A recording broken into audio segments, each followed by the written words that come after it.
This is the easiest mop that I have ever used. So I'm going to show you how easy it is.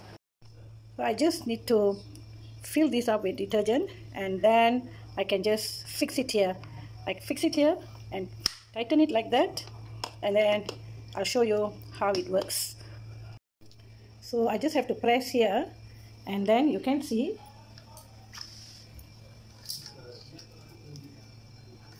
can you see the liquid here? Okay, so it sprays like this, and then we just mop.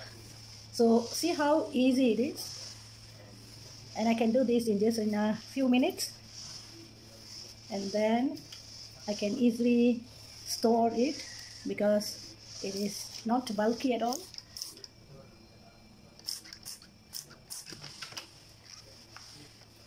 Check this out in DIY.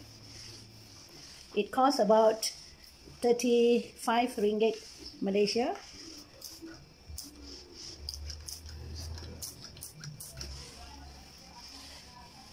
So this made my job easier, and I can clean my kitchen every day easily.